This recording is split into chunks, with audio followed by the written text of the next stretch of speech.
પતરાની ઓરડીમાં છુપાવેલ વિદેશી દારૂના કુલ 1,02,455ના મુદ્દામાલ સાથે આરોપીઓને પકડી પાડી નોંધપાત્ર કેસ શોધી કાઢતી સુરત શહેર સચિન પોલીસ કમિશનર સુરત શહેર નાઓએ હાલમાં ગણેશ ચતુર્થીના તહેવાર નિમિત્તે સુરત શહેર વિસ્તારમાં દારૂ જુગારની ગેરકાયદેસરની પ્રવૃત્તિ અંકુશમાં લેવા પ્રોહિબિશનની પ્રવૃત્તિ નેસ્ત નાબૂદ કરવા સંબંધી સૂચના આપી હોય જે સૂચના અનુસંધાને સંયુક્ત પોલીસ કમિશનર સેક્ટર 2, નાયબ પોલીસ કમિશનર ઝોન 6, મદદનીશ પોલીસ કમિશનર આઈ ડિવિઝન સુરત શહેર નાઓએ તહેવાર દરમિયાન કાયદો અને વ્યવસ્થાની પરિસ્થિતિ સુચારુ રૂપથી જળવાઈ રહે તે માટે આપેલ સૂચના અને માર્ગદર્શન અનુસંધાને પોલીસ ઇન્સ્પેક્ટર પીએન વાઘેલાની સૂચનાને આધારે સર્વેલન્સ સ્ટાફના police sub inspector N D Damor surveillance સ્ટાફના માણસો સાથે પોલીસ સ્ટેશન વિસ્તારમાં પેટ્રોલિંગમાં હતા। તે દરમિયાન આસિસ્ટન્ટ હેડ કોન્સ્ટેબલ ઇન્દ્રજીત સિંહ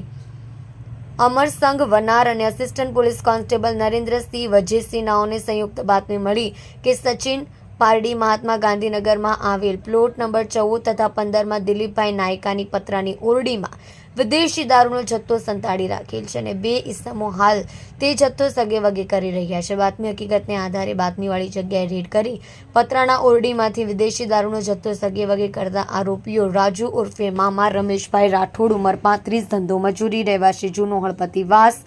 પારડી સચિન સુરત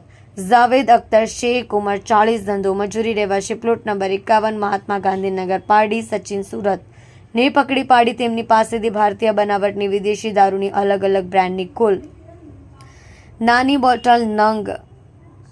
735 કિંમત 1,02,455 અને અંગ ઝડતીમાંથી મોબાઈલ ફોન નંગ 2 કિંમત 10,000 મળી કુલ